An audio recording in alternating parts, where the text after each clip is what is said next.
Okay, good afternoon, everybody. Come on, a little more energy than that. Good afternoon. So it's always tough to follow Dr. Raver and Dr. Payne, who was my boss for a brief time, and I always enjoyed hearing him speak. But it's particularly hard today as a Bostonian to be sitting next to folks from... but I'll do my best to compose myself. So I would not call myself in any regard an expert on early education, but I had to become one quickly as a principal. And I'll just tell you, so I was a principal of 2 schools in the Boston public schools, and when I arrived, I'd been a 5th grade teacher, had no kids of my own, and I came into 2 schools where a third of the population was under the age of 6. And so as some of you may know, that Boston Public Schools actually has pre-K classrooms, which we called K1, in almost all of its schools. We have seats for 4-year-olds across the city, full-day programs. And so as a principal, it was baptism by fire. And I'm still learning with a 2-year-old at home. And I guess what I thought I knew, I don't really know. And I'm realizing I didn't really know trying to raise my own child. But so I'm not an expert, but I had to become one. And one of the fortunate things for me, which I'm going to share here a little bit today, was I had the opportunity. Some of you may know Valora, Washington. And Valora had an organization called Community Advocates for Young Learners. And there was a principal fellowship. And I was asked and enrolled, and I reluctantly did not want to participate. But we did walkthroughs on a regular basis of our early childhood classrooms very early on. So I was very happy to hear what Dr. Payne said about the capacity of principals. But somebody invested in me, and so for a year, actually 2 years, we worked together in a cohort of about 12 principals with early childhood programs. So a lot of what I'm going to share, my response and my thoughts here, have to do with that experience with the Erikson Institute as a principal in Boston. So just to give you a quick... so right now I'm the chief of the Pilsen-Little Village network of schools, and I'm happy to see that some teachers from some of my schools are here today because they're the ones who are doing the real work each and every day. But I have 26 schools, 18,000 students, and it's, as you can see, we're a heavily Latino part of the city, 96% Latino. I just want to give you the context in which I work, and we have the largest percentage of English language learners in the city of any network in the city of Chicago, which is 40% ELL. So I just to share a little bit and build on what Dr. Cheatham said as well, is clearly the crisis is here about getting kids able, especially in poor communities, to read by 3rd grade. And then for me, working in the largest Hispanic network of the city, the crisis is also profound for the Latino, just as it is for the African American community. And so you can just see what the dropout rate for Latinos in Chicago hovers about 40%. So that certainly drives the work we do each and every day. And although I'll agree that I don't think that early childhood is the silver bullet, it is a major, major part of, I think, trying to solve this crisis that we have in our city and around the country. Actually, my slide that I had is not here, but I'm prepared to talk about it. One of the things I learned as a principal was that there was a great chasm that existed between we called it K1, which is preschool, and then kindergarten through 3rd grade. So I learned this idea that early childhood was pre-K all the way to 3rd grade. But as a principal supervising my school, the differences were stark between what was happening in the 4-year-old program, and as soon as they went into the regular kindergarten, it changed. And that's in the same school, under the same principal, same program. Okay, and granted, the teachers in pre-K I thought got excellent training and support through the district, but I was very concerned by what I saw in my preschool classrooms. There was a lot of emphasis on social-emotional supports. The students were investigating very much an inquiry-based approach. I learned things like zoning and controlled play, things I never had heard about before. And thematic learning was a major part of the work they were doing. There was a real dependency on text and anchoring everything to text, read-alouds, text-rich environments in the pre-K classrooms. And then an emphasis on student dialogue, which for me, working in with a lot of second language learners, it was critical. In Boston, I also worked with the Latino population to have opportunities for kids to talk. But that's true about any student, regardless, low-income student, to have the chance to use and practice academic vocabulary, and not just to talk about what they did over the weekend, but again, it was controlled dialogue that the teacher would facilitate for kids. There was authentic assessment. That was not multiple choice assessment. That was, teachers had ways, observation tools and portfolio work that teachers were doing. And the furniture itself was designed for small children. And everything in the room was designed for the 4-year-olds. And the expectation was that families would be engaged as part of that practice, part of the program. But then as soon as we entered kindergarten, and I cannot tell you how profound this was even in the same school, the shift was like night and day. All of a sudden, test prep begins, rigid curriculum. We boxed the learning into social studies, science, math, and reading. And there was what I call disguised discourse, or ping pong dialogue, where the teacher asks a question, student responds, and people would call that student engagement or student discourse, but that's not real, genuine student dialogue. And then there was a lot of limited access to text. Kids were not reading. They are, and that's true what I see today in a lot of my schools. Kindergarten through 3, children are not reading. They may be text in the room, but if you really distill how much they're actually engaged in a book at their level, it's probably, I've seen studies about 15 to 18 minutes a day during the course of the day. And I'm not anti-social studies, but one of the things that drives me crazy when I go into schools is the social studies classrooms, because the teacher's talking at kids have a book that nobody can read, nobody's engaged in, and it's a waste of 45 minutes. Now, the content's important, but you could also teach the content with text that kids could really be connected to and engaged, and that starts as early as kindergarten, 1st, 2nd grade in the schools that I see in CPS. And then also, there's a rigor of thinking. I mean, there's an expectation in the classrooms that I saw in the 4-year-old program, where there was expectations that students were going to think, and there was a notion of depth over breadth. And that's something, again, that I did not see in my first grade kindergarten through 3rd grade classrooms.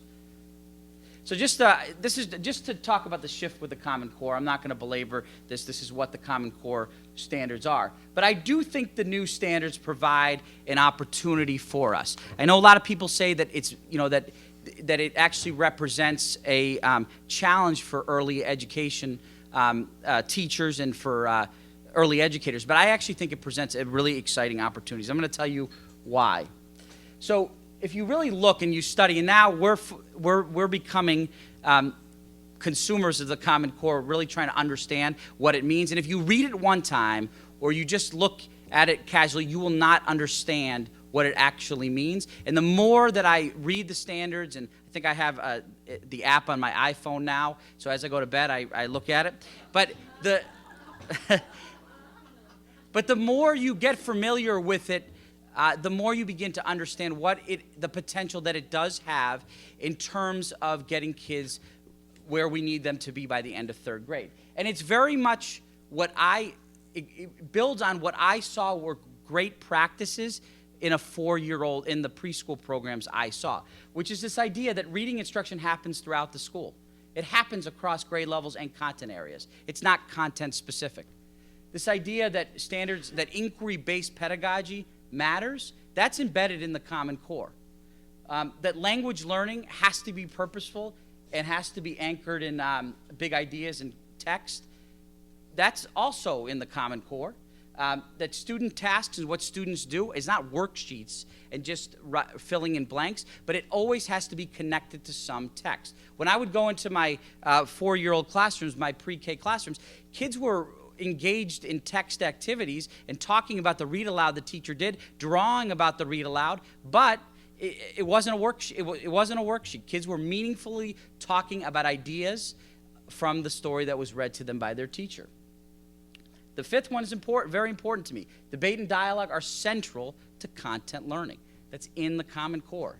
It's an expectation. That writing is about writing logical arguments based on substantive claims and sound reasoning and evidence. One of the things that always amazed me is that the writing, in fact, I see this in CPS now. I actually see children writing more in the early grades than I do in the upper grades. But a sign of really rigorous, thoughtful instruction is when children at the early grades are writing and writing about text, writing about books that responding to books that their teacher has read to them. And then the idea of assessment is not a multiple choice test. It's a performance assessment. So children are asked they're usually multi-step processes that ask kids to construct and show their thinking across standards. Okay, and it's not, the idea is that it's not a fill-in-the-blank assessment, but you have to really bring together ideas, central ideas, to show what you know. And again, the way you get to that place is not by the way we've always been teaching children. Okay, it requires high-level pedagogy, high-level instructional experiences, and if the social-emotional supports, as Dr. Raver mentioned, are not there, you are never going to be able to get kids to that place. So I don't think that those things are mutually exclusive. In fact, I think that those things are critically linked together if we're going to get kids to be able to think and to perform in the ways that we need them to be career and college ready.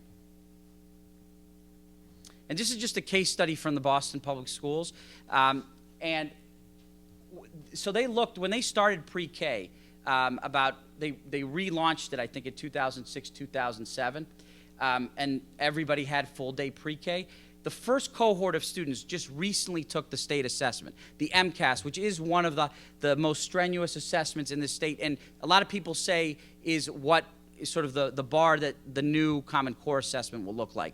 And you can see the performance, the gains between the third graders who were part of K1 and those that were not, if you look at the final column. It was significant that there were, that the difference of those that were in a K1 program at a Boston public school and those that generally had no preschool experience or half-day preschool experience. And then the gap, while we're not where we needed to be, or where they're not where they need to be, the gap in terms of performance between African American and white children were beginning to close. And this was the first cohort of students that had K1, what we call preschool, and then took the assessment for the first time in third grade. So I think I really, and I know that the district is still trying to get right what the preschool experience looks like, but I do think it has promise for the kind of work that I think needs to happen here in the Chicago Public Schools. So I'll just end with some just implications for practice. From a practitioner's point of view is, we really do have to embrace the implementation of the Common Core standards as an opportunity to really connect pre-K and to third grade education. I think it does represent an opportunity to build on what we know works for children at an early age and build it throughout their early years in school. And I do think, as Dr. Cheatham said, full day, I'm shocked. I was shocked when I arrived in this city about, I didn't have to talk about full day, I couldn't talk about full day preschool, I had to talk about full day kindergarten in this city. And I pushed all my principals. It was an expectation that we have that full day kindergarten in every school. And I'm still shocked that even in one of my schools that serves almost 10% of my population in my current network still does not have full day kindergarten, has a 4-hour program. And so that has to be a commitment on the part of this city, on the part of the educators in the city. I do think there needs to be a better nexus between early childhood and primary teaching. Right now, the programs are not owned in the schools. They may exist, Head Start and Preschool for All, but they might as well be in a location. And in some cases, they are in a building just off the way, but they might as well be across the city or on the East Coast. There really is no connection. For example, schools have instructional leadership teams. I rarely, if ever, see preschool teachers on the instructional leadership team, when many of those students, in fact, are the ones that move on to kindergarten and all the way through. If that's the instructional hub of the school, preschool teachers need to be a part of that conversation and need to be a part of those teams. And schools have to own, just like I said, they have to own their preschool programs. It just can't be a, oh yeah, we have a preschool program over on the side. Principals, and I fall into this cultural trap as well. When we go and visit schools and classrooms, principals don't naturally take me to preschool classrooms because they don't think it matters. Okay, even kindergarten, but definitely not preschool because they don't really see, even though it is within their oversight, they don't really see it as part of the oversight of the school. And now I'm painting a broad brush, but that is the general reality. And then, given my experience, I think principals do need to be informed leaders of early childhood. And it's not just preschool, but it's early childhood, pre-K to 3. As Dr. Payne said, that idea that things start in 3rd grade, that's there. It is prevalent. People are focused on test scores. And they think an investment in pre-K to 3 jeopardizes the short-term gains of a school. And they have a hard time rationalizing why we would invest in pre-K to 3 when people want results now. While I understand that, I mean, we've wanted results now for a long time, and the results aren't there. So I think we do need to pay a lot more attention in investing on what happens pre-K to 3 as far as the leadership and the capacity of our leaders is concerned. And then I think this commitment to maintaining high expectations and strong emotional supports, those things do have to go side by side. I think those are not mutually exclusive things. And I think the final point, and I don't know that we touched upon it enough in this conversation, is the role of parent involvement. I think in preschool programs that it's part of the fabric of the work. And there was a Reggio program in my old network. Some of you may know the Belmont-Cragen preschool. I was blown away. If you ever get a chance, I really encourage you to go visit. It's some of the best teaching I've seen in the city of Chicago. And the parents are required to be part of the instruction every day for the first, I think, 15 minutes, and fully present each and every day. And that needs to continue beyond just that. And I know that model's an anomaly, but that type of, it's not just parent involvement, but it's true engagement because they're actually going to centers with their children and doing the work each morning, so they themselves are educating themselves on the work that their children are doing. So those are my humble thoughts on this, and I look forward to your questions.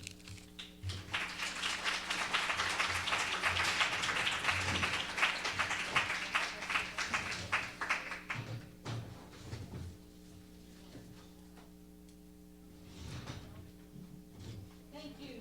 Can you hear me back in the back? Thank you, Dr. Zrike. We have time until 2 o'clock to field a number of questions that I have, and I will pose these to the panel. And if you choose to respond, that would be great. This is starts with Dr. Raver. You have described a specific classroom intervention to help young children develop self-regulation and made a strong case for supporting children's self-regulation. Beyond this intervention, what other educational practices are significant for promoting self-regulation? So maybe start with Dr. Raver. Sure.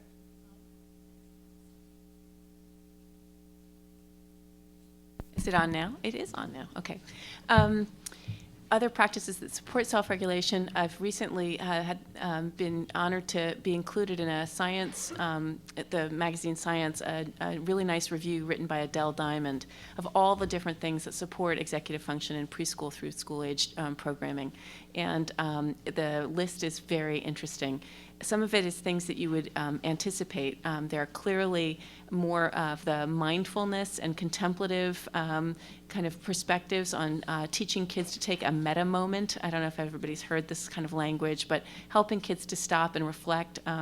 Roger Weisberg had this going in his school-aged interventions.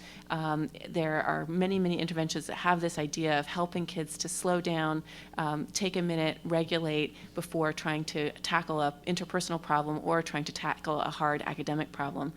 She finds clear evidence across many different interventions for that kind of curricular approach that teaches kids how to self-regulate in very explicit ways. Other approaches that have been considered, believe it or not, exercise turns out to be clearly correlated with kids' increased attentiveness, increased focus in classroom contexts, and increased academic performance.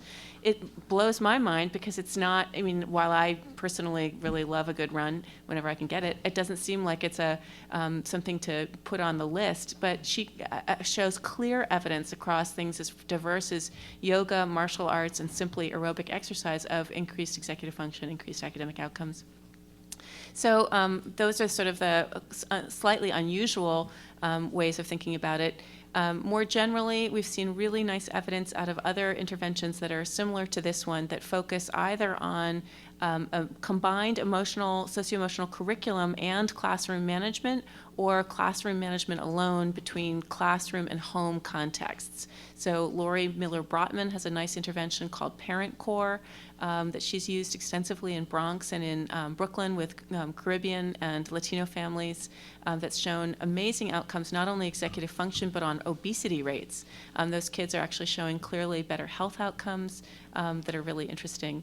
And then finally, sleep, believe it or not. There's a fantastic amount of literature that's coming out of Texas right now by a woman named Mona L. Sheikh that shows clear evidence of the role of increased sleep on improved neuroendocrine function. So basically, underneath executive function, if you hold your hand like this, underneath the prefrontal cortex is the old brain, the inside of the brain, the anterior cingulate, which actually regulates your production of cortisol, a stress hormone.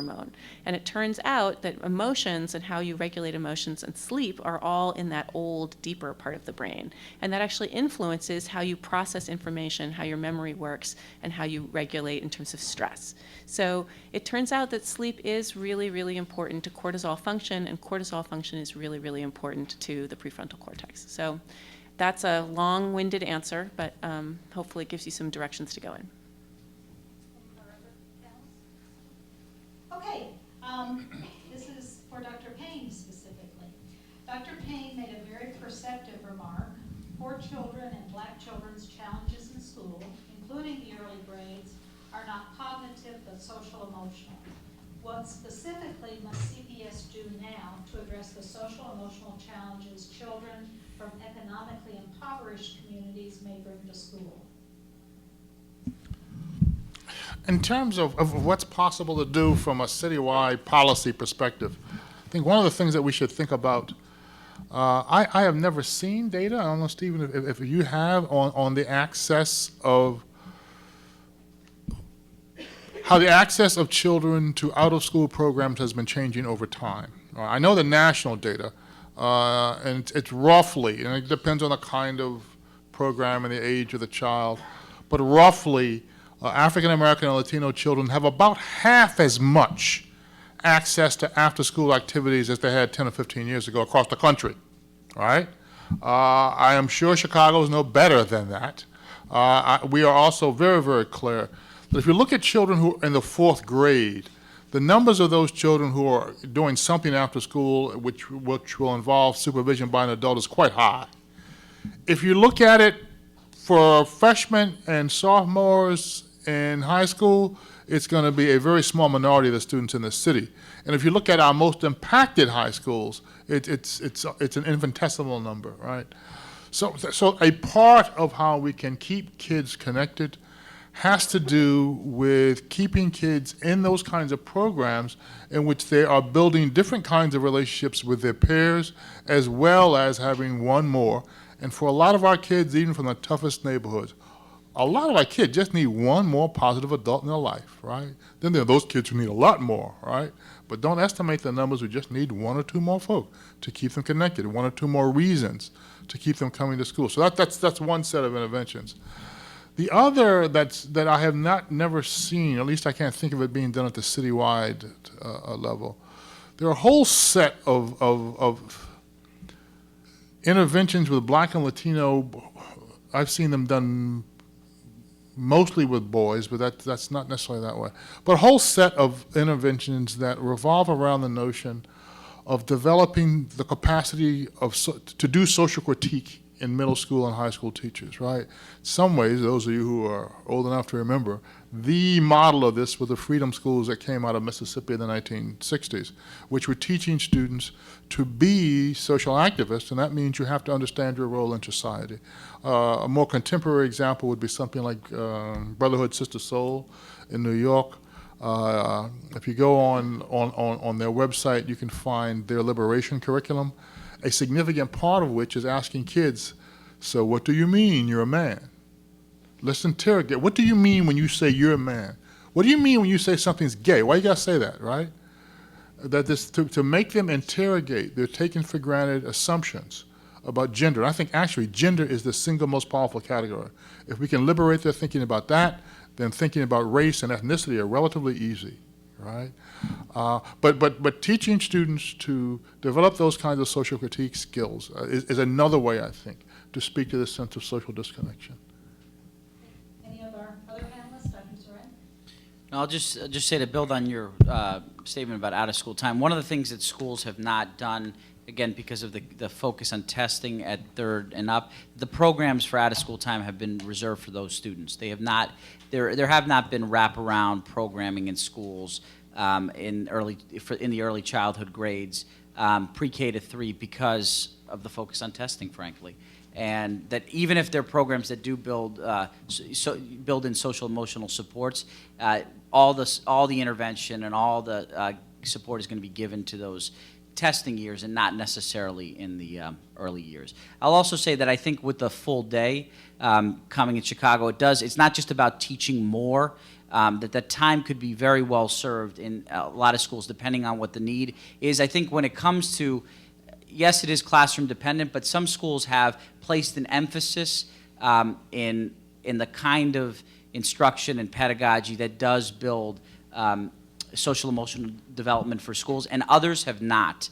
I do think the full day does represent an opportunity for some schools that have that may be struggling in that area to build in those supports and to use different interventions, to use different curricula, and to be consistent about it. There's a lot out there. I could rattle off a lot of different names, but it's not so much what it is, but it's the consistency and the commitment on the part of an entire school, not just some one-off teachers here and there, but part of the fabric of what the school, what it is and how it and what it values is important. While it is hard for me to say anything good about Boston today, if you will look last week's Boston Globe, the Boston Teachers Union endorsed the idea of a 9-hour day for all the children in Boston, and under a second shift model, which means teachers are the first shift for the 5 or 6 hours, and then community organizations, artists, people who specialize in social emotional skills, they are the second shift, and there are explicit connections between the two of them. It's not that your after-school program is out there in a world on its own. It is a wonderful model for us to think about where we get the time to do some of these things. Okay, one final question, and then we'll take a break, and I know our panelists need to move on. And I think this is for everyone, so whoever chooses to join in.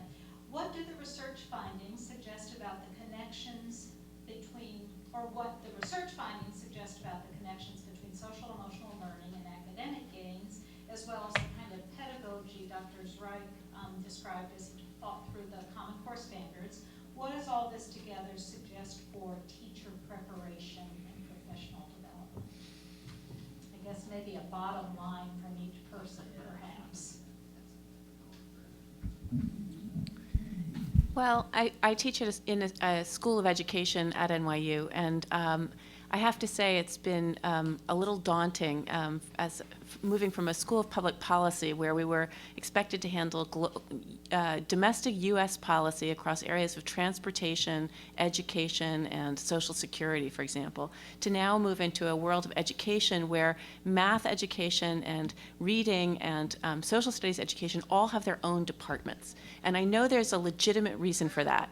And I know that the people who are with me in the effort to teach teachers have logic behind that. But it seems far and away too compartmentalized to help a teacher make sense of what they are facing, at least from a pre-K to third framework, where just seeing across those disciplinary divides is challenging, much less to see to the socio-emotional and academic framework. So I think that really is a fair challenge to put on the hands of schools of education, to get it together in terms of helping students to understand a pre-K to third curriculum and to understand across socio-emotional academic gains. And I do think that until then, teachers, you as teachers and other teachers, are really left on their own to put together a comprehensive curriculum from this very fragmented way in which we train teachers often in many schools of education. So I think you guys are the vanguard. I really do think that teachers and principals, frankly, or leadership, like Dr. Zrike, who are really seeing the connections at a school building and then at a network and then at a district level, are the ones that are going to push schools of education to get it together on the pre-service level. If you talk to young teachers, you often find that the thing they feel least prepared about is what they used to call classroom management. Classroom civility might be a better term. But very clearly, to talk about a false dichotomy. It's too much of their training has focused on the narrowly academic, and that we should try to find a way to speak to. Yeah, I mean, I can speak as a former fifth grade teacher. I think it's critical that, you know, all the way up into the middle school years and possibly even high school, the teachers do have to have, we know a lot about early childhood. There's a lot of research out there. There's a lot that people, there's a lot that is working that really needs to inform what's happening beyond just the early childhood years, in terms both instructionally, both in child development, and frankly, we don't prepare our teachers for that, especially in, you know, as I watch middle school teachers who really struggle. Our kids come with a lot. They come with a lot that, you know, not that our early childhood teachers can ever be fully prepared, but they are more prepared for those challenges, and I do think that a lot of that knowledge and experience we need to be sharing with our elementary teachers, kindergarten through 8th grade. And if I could just add one add-on question, is what you're saying speaking in favor of a specialized certification that would cover the pre-K through 3rd grade age span? You asking me that question? Anyone who's willing to venture into that question.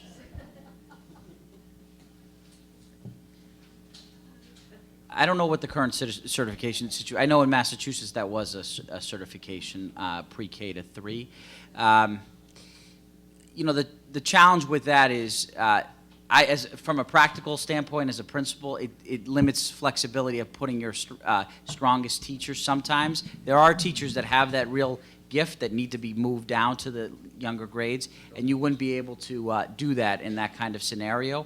But I do think it speaks to more, I think, intensive training and support about what that looks like for teachers. I don't know that it needs to be a certification, an extra certification. Yeah, and just in terms of what I know from early childhood policy, the attempt to move the bar on improving classroom instruction via credentialing versus via actually monitoring classroom quality and trying to target classrooms that are struggling with improved in-service, the data clearly show that targeting by actually assessing classroom quality directly and targeting services, whether it's at the principal level or at the district level, is far more effective in moving quality up than the credentialing, because frankly, when I've talked to school principals, they're honest about gaming it by saying, well, we have somebody with a credential on the 3rd floor, she's about to retire, we're going to put her in pre-K so that we can say that the credential's covered, and you just cringe because it doesn't have anything to do with all of the goals that you're trying to achieve, which is, you know, higher quality instruction that's more developmentally appropriate. So I'd go for the latter, actually. I'd go for the actually direct assessment of quality and targeting instead of going through a credentialing kind of approach.